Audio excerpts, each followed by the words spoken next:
kewajiban. Begitulah, bagiku, hikayat adalah nutrisi bagi sendi-sendi kehidupan. Tanpanya, mungkin aku akan sama seperti kebanyakan perempuan seusiaku lainnya di luar sana yang tunggu dulu. Aku tidak bermaksud mendiskreditkan mereka. Mungkin mereka punya alasan tersendiri.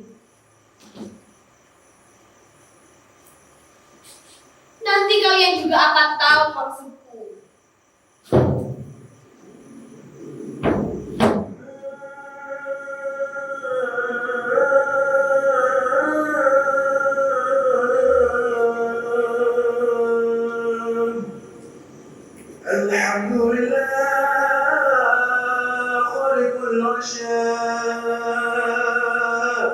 Usiaku saat itu 5 tahun.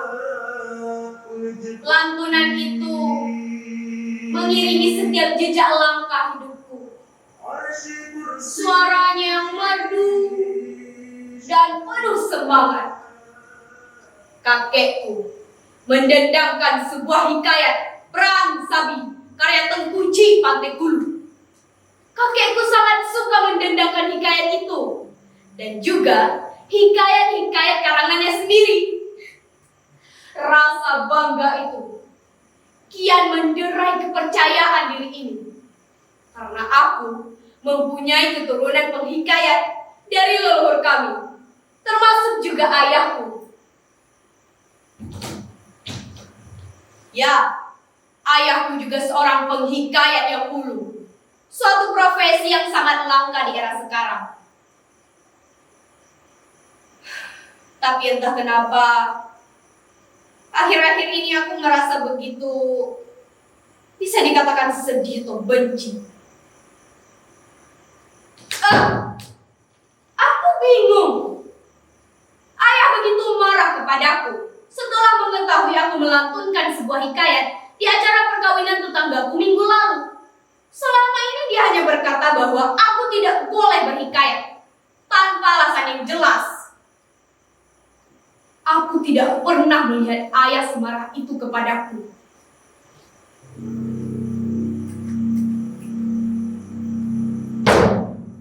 Mutia, kamu itu perempuan. Tidak etis melantunkan sebuah hikayat. Kamu tahu, hikayat itu bukan hanya sekedar untayan kata-kata.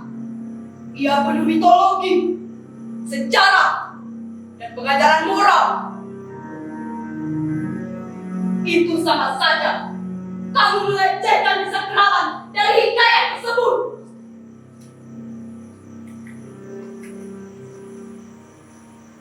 Jelas bagiku, tidak ada yang perlu dibantah. Ayahku sangat patriarki dalam hal hikayat ini. Lain halnya dengan ibuku.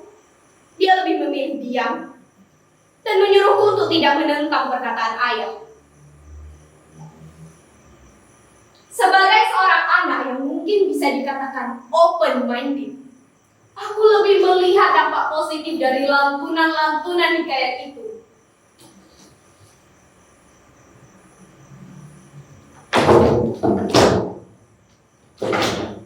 Aku telah membuat sebuah akun yang bernama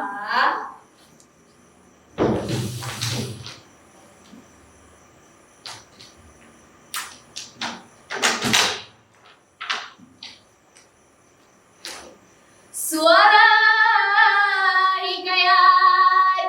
Deng deng deng deng di beberapa platform. Di sana aku mendendang hikayat-hikayat yang membangkitkan semangat perjuangan, keberagaman, kebinekaan, dan lain sebagainya. Like, comment, subscribe, mereka datang bertubi-tubi. Aku seperti menjadi pahlawan di sana. Terima kasih Suara Hikayat. Suaramu adalah suara kehidupan. Aku bangga denganmu. Aku juga bangga. Bravo, menyala suara hikayatku. Api 3 kali. Jika Anda merasa frustasi inspirasi, silakan singgah di web kami Putar dan Reject. Maaf, kalau ini memang spam dari tetangga sebelah.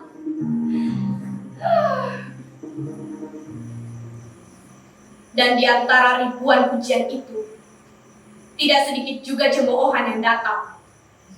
Ya, itulah fenomenanya.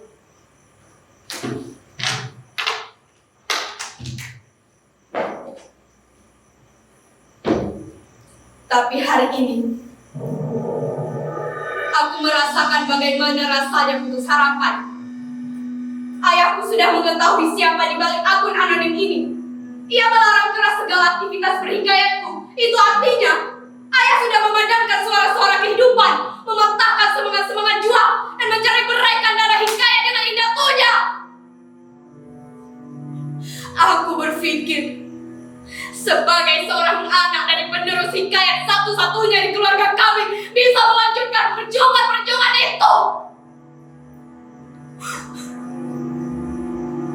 Tapi ternyata aku salah. Aku hanya seorang perempuan.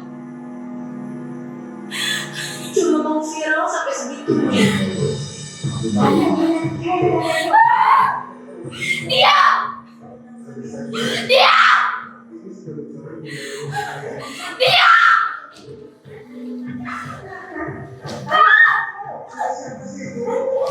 Hentikan! Hentikan! Hentikan!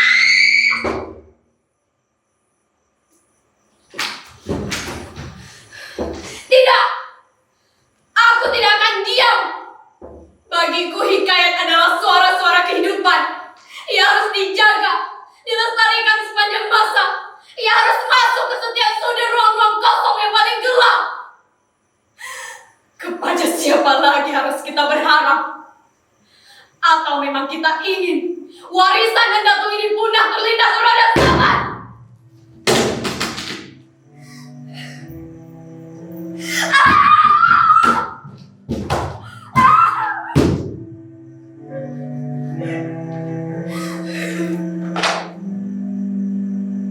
Kenapa? Kenapa ruang perempuan untuk berekspresi selalu dibatasi? Padahal yang melestarikan tradisi lisan ini adalah perempuan. Mulai dari menidurkan anak dalam ayunan hingga menjadi pengantin di atas pelaminan. Kenapa orang-orang tidak bisa memaknai arti sebuah perjuangan?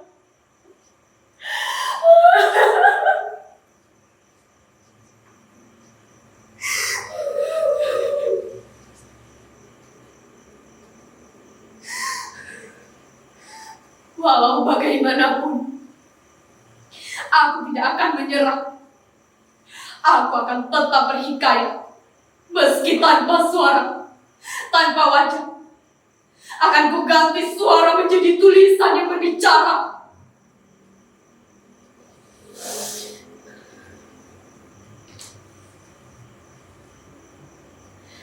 Tapi sebelum itu, izinkanlah aku untuk melantunkan sebuah hikayat untuk yang terakhir kalinya.